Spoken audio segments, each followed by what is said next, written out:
یہ دنیا کے بادشاہ کا آخری انجام ہے۔ جاؤ قبر والوں سے پوچھو، تم تو کہا کرتے تھے ہم بڑے بادشاہ ہیں، تمہاری بادشاہیاں کہاں چلی گئی؟ ان وزیروں سے پوچھو، تم تو کہتے تھے کہ ہمارے بغیر نظام نہیں چلتا، تمہاری وزارتیں کہاں چلی گئیں؟ تمہاری صدارتیں کہاں چلی گئیں؟ تمہاری قوتیں کہاں چلی گئیں؟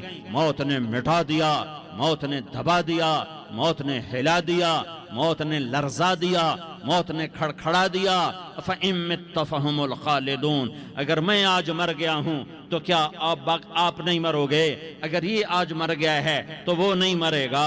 اگر آج اس کا جنازہ اٹھا ہے تو کل اس کا نہیں اٹھے گا۔ اگر مزدور مر گیا ہے تو کیا بادشاہ نہیں مرے گا؟ اگر وزیر مر گیا ہے تو کیا فقیر نہیں مرے گا؟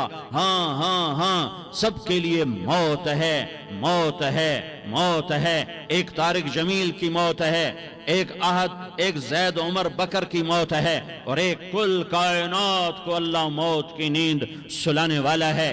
اذا زلزلت الارض زلزالہا، زمین میں زلزلہ، اذا السماء انفطرت، آسمان کی موت، وَإِذَا الْكَوَاكِبُ انتثرت، ستاروں کی موت، وَإِذَا الْبِحَارُ سُجِّرَتْ، سمندروں کی موت، اذا الشمس كُوِّرت، سورج کی موت، وَإِذَا النُّجُومُ انكدرت، ستاروں کی موت، وَإِذَا الْجِبَالُ سُيِّرَتْ، پہاڑوں کی موت، وَإِذَا الْعِشَارُ عُطِّلَتْ، جانوروں کی موت، وَإِذَا الْبِحَارُ سُجِّرَتْ، سمندروں کی موت، وَيَوْمَ تَشَقَّقُ السَّمَاءُ بِالْغَمَامِ وَنُزِّلَ الْمَلَائِكَةُ تَنزِيلًا، ساری کائنات کو موت دینے والا ہے اور خود موت سے پاک ہے۔ اس کا ایک ہی حبیب ہے محمد مصطفیٰ صلی اللہ علیہ وسلم، اسے فرمایا عِش ما شئت، میرے حبیب جتنی زندگی لینا چاہتے ہو میں حاضر ہوں دینے کو، لیکن میری ایک بات یاد رکھو، فَإِنَّكَ مَيِّتٌ، موت تجھے بھی آئے گی۔